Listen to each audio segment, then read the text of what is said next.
इस वीडियो में हम कॉन्स्टिट्यूएंट्स के बारे में बात करेंगे। हमारे पास सबसे पहली चीज़ है लिग्नोकेन हाइड्रोक्लोराइड, जो हमारे पास एक्टिव कॉन्स्टिट्यूएंट है लोकल एनेस्थेटिक एजेंट का। यहाँ पे लिग्नोकेन हाइड्रोक्लोराइड पर ml हमारे पास 21.3 मिलीग्राम है। 21.3 मिलीग्राम का मतलब है 2130 मिलीग्राम 100 ml के अंदर डिजॉल्व है। अब अगर हम इसे ग्राम पर ml में लिखना चाहें तो हमारे पास 2.130 ग्राम 100 ml में डिजॉल्व है। दैट इज़ रफली इक्वल टू 2%। वैसे तो 2.13% लिख सकते हैं इसको, लेकिन 2% हम इसे मानते हैं। ठीक है, लिग्नोकेन हाइड्रोक्लोराइड हमारे पास वेट बाय वॉल्यूम में सप्लाई हो रहा है। ये मिलीग्राम वेट में आ गया और ये ml वॉल्यूम में आ गया। जो भी चीज़ें हैं हमारे पास, जो हमारे पास सॉल्ट वाटर में मिलाए जाते हैं, उसे हम वेट बाय वॉल्यूम की कंसंट्रेशन में ही एक्सप्लेन करते हैं।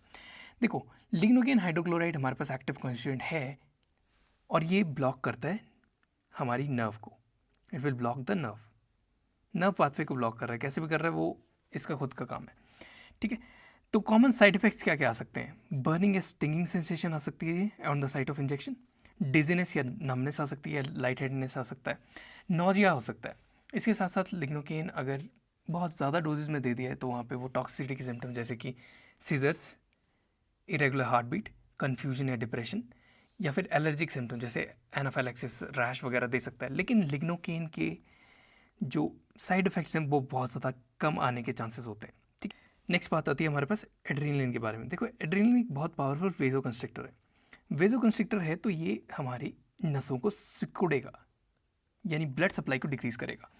इसकी वजह से क्या होता है कि एल अपनी जगह से ज़्यादा देर तक ज़्यादा इजीली डिफ्यूज़ नहीं कर पाता इनटू द ब्लड, यानी ज़्यादा देर तक अब एल लोकल जहाँ पे हमने इन्फिल्ट्रेट किया है या फिर लोकल जहाँ पे हमने ब्लॉक दिया है वहीं पे रहेगा। अब इसकी वजह से हम फाइनली 7 मिलीग्राम पर ml लोकल एनेस्थेटिक एजेंट जो है वो दे सकते हैं। क्यों दे रहे हैं? क्योंकि अब हमारे पास जो एल है वो ईजिली डिफ्यूज़ बैक नहीं कर रहा है इनटू द ब्लड, इसीलिए हम ज़्यादा क्वांटिटी दे सकते हैं without causing toxic effects in the person. इसके बाद नेक्स्ट हमारे पास आता है sodium chloride. Sodium chloride is कितना 6.0 मिलीग्राम।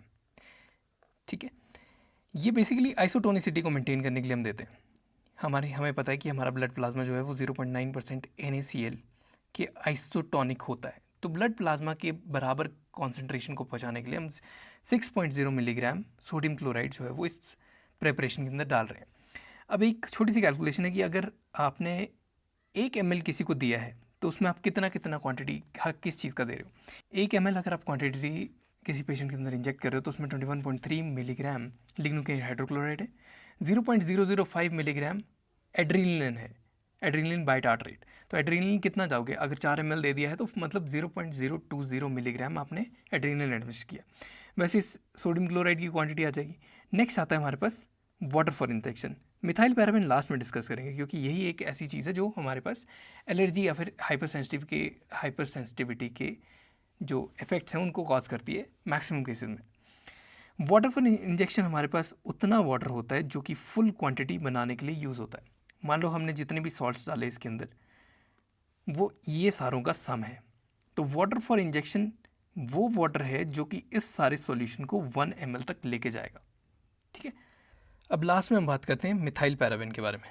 देखो, मिथाइल पैराबेन यूजुअली दो तरह की हाइपर सेंसिटिविटी को ट्रिगर करता है because of its preservative nature and para amino benzoic acid के स्ट्रक्चर के साथ ये मैच करता है। ठीक है, इसके जो मेलाबोलाइट्स होते हैं वो पैरा अमीनो बेंजोइक एसिड के स्ट्रक्चर के साथ सिमिलर दिखते हैं, जिसे कि बॉडी एलर्जन की तरह ट्रीट करती है। अब दो तरह की हाइपर सेंसिटिविटी मिथाइल पैराबेन जो है वो कॉज कर सकता है। सबसे पहले आती है टाइप 4 हाइपर सेंसिटिविटी, जो ज़्यादातर कॉमन केसेस में कॉज करेगा। ठीक है, अगर हाइपर सेंसिटिविटी हो रही है तो type 4 delayed type of hyper sensitivity show कर सकता है। जो स्ट्रक्चर है पैराबिन के मेटाबोलाइट्स का वो रिजेंबल करेगा पैरा अमीनो बेंजोइक एसिड के साथ।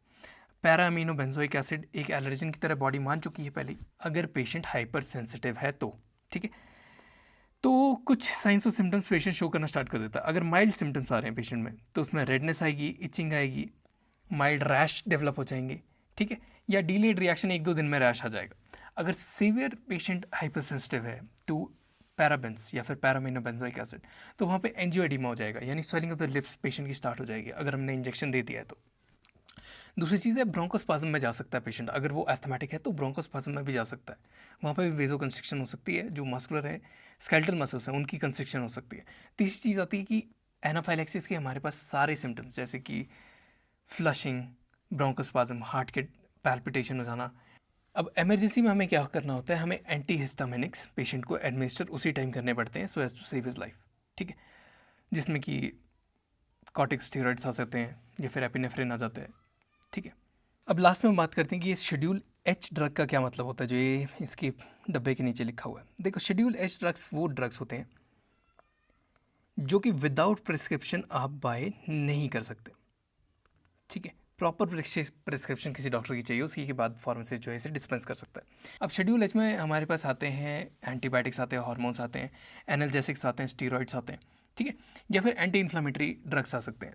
एग्जाम्पल के तौर पे अगर हम शेड्यूल एच ड्रग्स की बात करें तो हमारे पास एमॉक्सिसिलिन आ जाती है, प्रेडनिसोलोन आ जाता है, सेट्रिजीन आ जाती है, डाइजीपैम आ जाता है, मेटफॉर्मिन आ जाती है।